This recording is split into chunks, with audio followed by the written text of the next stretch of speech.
قدرمنو ورونو او خویندو، د غصې زغم.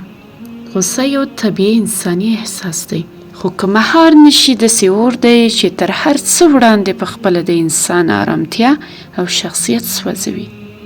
نن سبا ډېرې پښیمانۍ، ماتې اړیکې او تېروتنې یوازې د هغو څو ثانیو پایله وي چې موږ خپله ژبه او عقل غصې ته سپارلی وي. ولې باید غصه کنټرول کړو؟ عقلانیت: کله چې غصه راشي عقل کډه کوي.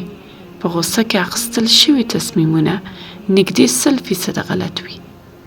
ساینس ثابته کړې چې دوامداره غصه د زړه ناروغیو او عصبي فشارونو اصلي لامل دی.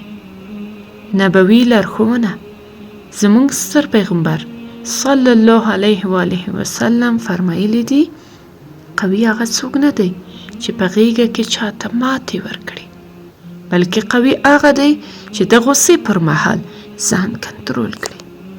د غصې د مهارولو 3 طلایي اصول. چوپتیا غوره کړئ.